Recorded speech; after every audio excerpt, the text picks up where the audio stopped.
So basically what happened is this kind of section started with Baba being concerned about what maybe happened after the Kite tournament, and because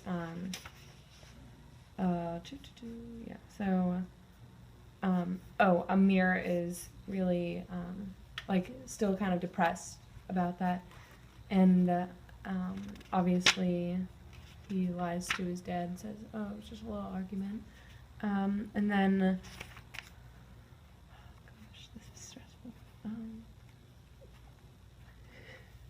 So anybody else can chime in. Yeah, you can help me out if you want. If you read it, if not, it's chill. No. And then. He says, "Baba, isn't this towards the end?" That's, I mean, obviously they leave, but I'm trying to remember what happened before that because I haven't read this in a long time. His guilt made him like concoct this plan to get rid of. Right. So he hid like his money and stuff under the pillow. And convicted him of stealing it. Mm-hmm. And obviously Baba knows that they would never do that.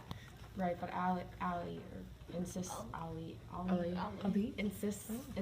leaving. Mm-hmm. So, but that's like after Hassan tells him what happened. Exactly. Like he only tells Ali.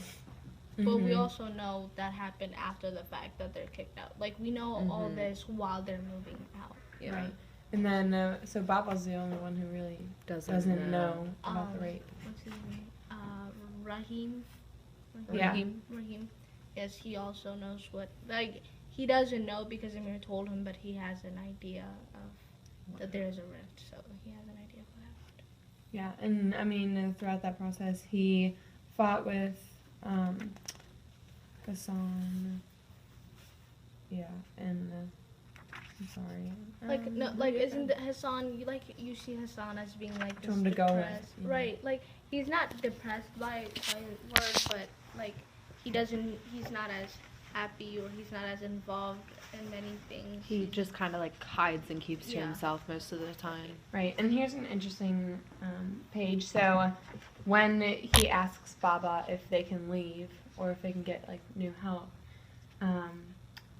he said you bring me shame, and then he snapped at him and roared at him and was very angry about him. He's saying right here with us where he belongs. This is his home and we're his family. Don't you ever ask that question again. Mm-hmm. Do you want to talk about like the change of like the setting, going from like the Middle East to America? Yeah. Mm-hmm. Yes. I think that page on Ronald Reagan and Jimmy Carter was really funny. I didn't think I remember that. Right, here it is. I don't know if I want to waste the time reading it all out loud, but so they're in a complex, I guess, with a lot of other Afghans who, I don't know if it would be like they say it in there. Most of them are, Democrats. Except for Baba, he loathed Jimmy Carter, whom he called a big-toothed cretin, and when this is like during the time when U.S. was boycotting the Olympics in Moscow, and he, Baba exclaimed with disgust, Brezhnev is massacring Afghans, and all that peanut eater can say is, "I won't come swim in your pool." And I thought that was so funny. I lost it. And then, which isn't really that funny, but it was pretty funny to me. And then, he said, he's not fit to be running this country. It's like putting a boy who can't ride a bike behind the wheel of a brand new Cadillac. And then he loved Ronald Reagan, and enough that he framed the picture of the grinning president giving a thumbs up in the hallway, kneeling it right next to the old black and white picture of himself. I think that gives us a hint that how much he likes him, because the only person he likes, so to say, that we have an idea of is himself. Mm-hmm. So if you put Ronald Reagan, a big picture. Ronald Reagan. Well, right who does that? Put the president, like a president's picture. So my grandma. My grandma does too. Okay, my grandparents do too. Like they have pictures of. Okay. So. I think, like, along with the change in setting, there's, like, the change in character, like, how we view Baba, especially. Like, he goes from this amazing businessman to like a beaten down, defeated. And I don't even know that he was really depressed about it because he still kept his head high, even though he was working so many hours at a gas station. You also see like his incredible frustration with like the magazine issue, and he like Yeah. went to the store, and then also how he refused the food stamp help because he was Right. like afraid of that like shame coming Right. back to him, and like admitting that he needed help when he had never needed it his entire life. He's still not humble. Right. Oh, no. He's still He's very right. proud. Right, and that's the, I mean, like, for someone that was born in America and the only, like, and someone that's outside your family is your great-grandfather, this brings the whole point that, like, you could be the president of a country. You come here and you're living in the ghettos next to someone who's a crackhead. Like, that literally, and that's, like, a humbling, like, for me personally, like, that's what my dad is like, what?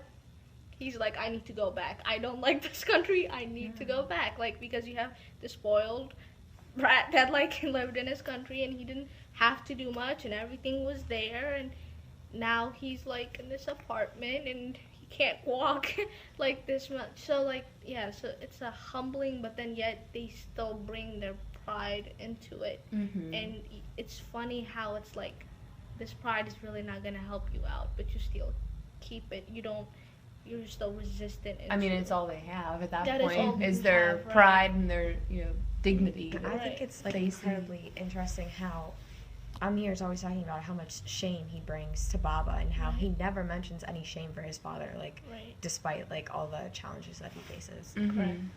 And I think it's interesting the relationship between Amir and Baba from Afghanistan over to the U.S. I mean, at this point, I don't know if it was really like this in Afghanistan, where Baba has so much hope for his son. And in Afghanistan, I think he just saw him as, whatever.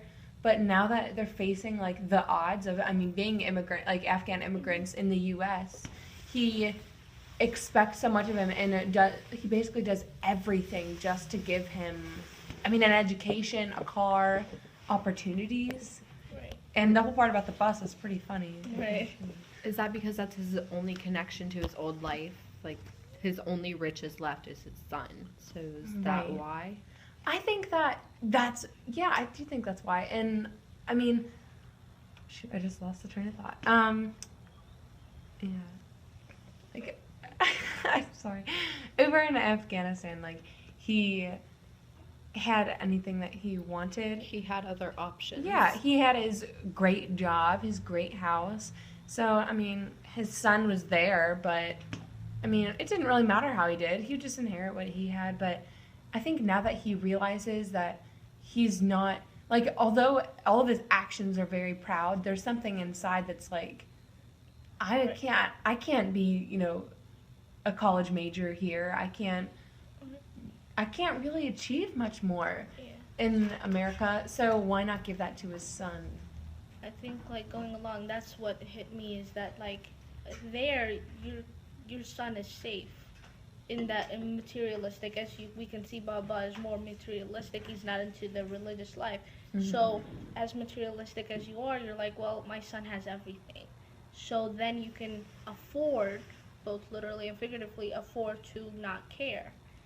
Versus you're here, the only thing you will inherit for your son is, well, nothing. You don't have nothing. Now you have to go and you have to work. And then at the same time, I think he likes, like, in a weird way, and I might be wrong, that he likes the fact that he's working. Because that's how he got, because he wasn't rich to begin with in Afghanistan. He had to work to get there. And I think somehow he feels like when he's working and his son is watching him work there, son kind of gets this whole, like, not entitlement. I think. And you still see like the work ethic because they say he's like the manager of like the gas station. So even though it's might be like a lower like position, he's still like he's still rising up. Right. That's who he is at the core. I think he's not someone who to be content where he is. And, like, hearing this story of how he came from, like, such riches and now he's living, like, more in the slums, does that change, like, our stereotypes at all? about like immigrants and like certain workers or? Don't look at me. No, like, because you were like, I know. and I was I'm like, thinking that. I was, yes. And I was kind of thinking. It's just I such just- a great point that, like, I was kind of in awe. of it. Yeah, I was in And awe of like, it. Now I Yeah. have to think about it. I think it kind of plays on our stereotype of immigration. I mean, working at a gas station. I mean, I don't know. Like, but then again, like, I don't know. He could have. I don't know. I don't know. I don't think so, because this is the thing. If you have the stereotypical immigrant, or what we have is that they don't want to do anything. They work hard, Right. but they like their food stamps. They like whatever a citizen has, so they want to have that same thing, but they work hard. We say they work hard, but they still want the food stamps, the Right. benefits, and everything. This is Versus- not your typical immigrant. This is not your typical immigrant. I mean, usually they try to assimilate, like, into the culture. They want to be in there as quick as they can, and you don't hear of a manager position, and they're self-conscious about an accent or this or that they're too busy thinking about these things that they don't achieve certain positions. And Baba is different than that. He has the work ethic that we all talk about, but at the same time, he doesn't want the food stamp. He does not want to have the benefits of a citizen as of, like, materialistic things. And he really wants to hold on to his culture. Right. And he is However, proud if of you're it. looking at it from that outside looking in, like from maybe a white native citizen Yes. of the country at the time, you're seeing an Afghanistan guy who has broken English, if we're going to call it that, because I think they did, Yes. driving a clunky bus with garbage bagged over windows. So does it kind of, I mean, Like, nobody at else the knows that surface- he, At the surface level, it At the does, surface, but having the because- perspective of a mere from the changes it. inside, we Yes. see that they decline the food stamps. Good point. But from the outside, All right. That's why I was. yeah. So Brandon So on it's campus, it's yeah. interesting. It depends on who's looking at it. Like, we know, but the people in the story, do they So know? I think that does, like, change ours, like, now, like, living daily to daily, because someone is riding a bus or someone is doing certain things, we can't assume certain Right. things. Yes. Now, last discussion we kind of talked about how Amir found his self-worth in the eyes of his father. Do we think that that has still changed, or has he grown to have his own aspirations for himself? I think the move allowed him to grow a lot, because you see, like, when he tells his father he wants to go to college for writing, his father says, "Why wouldn't you be like a lawyer? Does or that a make doctor money? Yeah. That can have that, like, high society standing." He stands up for himself and says, "No, I'm doing something for myself," Mm-hmm. and I think that's a big, like, step in a person's life. I think that was really major. Mhm. And maybe we can go back to talking about their traveling over. So first they were on the train, which is when was it, I guess, a soldier? Was it a train? It was, I thought it was I thought like it was a like van, a big like, van. kind of like, Like, This oh, yeah, the yeah. truck. But first, like, to get to the Oh. uncle's house, was that a Mhm. train or was I that thought a it truck? was a I car. thought it was a car because I had Okay. to check it. Yeah. That's fine. I wasn't sure about that. Like a minivan. I got confused because there's so many people in it. I don't know what I Yeah. was thinking. But nonetheless, there's the lady next to him, and then Baba stands up for him. What do you think about that? Interesting. I think. Go When ahead. he was praying on her. I think that goes back to just his pride, because like, and his morality. because like even her husband didn't move to help her. Yeah. I think it's like. And the some- bullet, And he I had the think- gun pointed at him, and he didn't. I think that plays Step back down. to Amir's shame, how, like, he couldn't stand up for Right. Yes. Hassan when he was getting raped, but Baba was able to stand up for a woman he didn't know. Right. Right, at that's a all. good or would have parallel. been. I didn't even Raped think as of that. well. I didn't even think about that. Right. I don't know. I feel like it's something again that I don't think they describe, if I'm remembering it wrong, like the situation of the woman and the man, like their status in society. Because I feel like you have this right. If someone we are all in some shape or form leaders on something. We have this intrinsic thing that like we've learned it. You know, for 4 years, Mercy has cultivated us to be leaders and do this and stand up. If someone could you compare us to someone who was told they can't